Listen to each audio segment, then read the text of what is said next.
The number one reason why ISO 27001 projects fail is a lack of planning. By the end of this video, we're going to explore a fully customizable project plan for the implementation of ISO 27001. But before that, let's have a quick look at a generic 12-step approach that can be used by any organization, regardless of size, type, or industry. Now, why is implementing ISO 27001 so hard? Well, the standard gives you a list of requirements, but doesn't explain how to put them into practice. Now, the challenge is figuring out how to apply these general rules to your organization's specific situation. To do this, you need to understand the standard well and know what your organization really needs. So, implementing an ISMS in line with ISO 27001 might feel overwhelming at first. But with a clear and structured approach, it becomes much more manageable.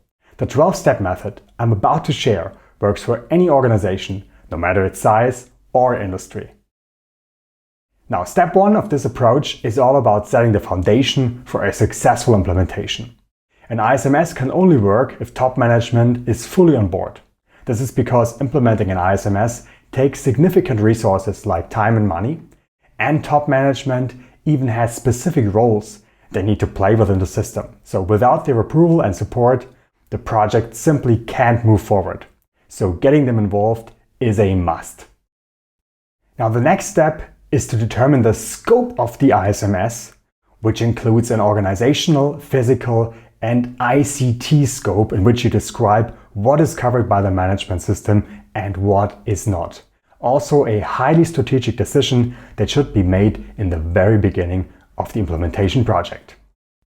Next up, it's optional, but I would recommend it, conduct a gap analysis. So determine where you want to be in terms of the ISO 27001 standard and determine where you are right now. And now, depending on this gap, you might have to make some adjustments to your project plan, allocate more resources, or can build upon already existing structures of your organization. The next step requires you to write a high-level information security policy that contains the information security objectives of the organization. Now, information security is everybody's job. And for an effective ISMS, every member of an organization has to know what is expected from them and how they can contribute to make an organization more secure. That's why we need to set up a process for information security awareness and competence assurance. Step 6 is all about identifying and categorizing the assets within your ISMS scope. This is a key step because you need a clear inventory to understand what needs protection and to ensure nothing important is overlooked. Once the inventory is complete, processes and a methodology for information security risk assessments and information security risk treatment need to be defined and established. This includes defining the organization's appetite for risk and other assessment criteria. At this point, the foundation for the ISMS is complete.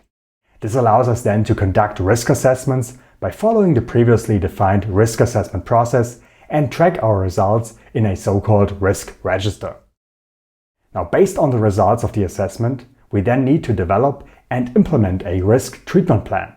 Step 9 represents the largest and most time-consuming step of any implementation project. Step 10 is then about performance evaluation. Here we evaluate the performance of the ISMS, monitor and analyze KPIs, conduct internal audits, and provide top management with proper information so that they can conduct a management review on the performance of the ISMS. Now, the results of this performance evaluation serves as input for step 11. Based on the results, corrections and corrective actions might have to be defined and implemented in order to improve the ISMS and ensure compliance with ISO 27001 and the organization's own requirements. Finally, the organization is ready to get certified and can get in touch with a certification body of their choice. However, even if your organization chooses not to seek certification, the previous steps 1 through 11 can still be applied without any alterations. As promised in the very beginning, this is the ISO 27001 project plan. The project plan is divided into 6 sheets: welcome, normative references, citations, deliverables, project information, and Gantt chart. Let's jump right into the project information sheet. Here you can set a start date for your implementation project, and depending on the input of the Gantt chart, a finish date is automatically calculated. The Gantt chart sheet is the heart of the Excel file. It features a fully dynamic Gantt chart with predefined tasks for the implementation of an ISMS according to ISO 27001. The Gantt chart has several key features that make it easy and convenient to use.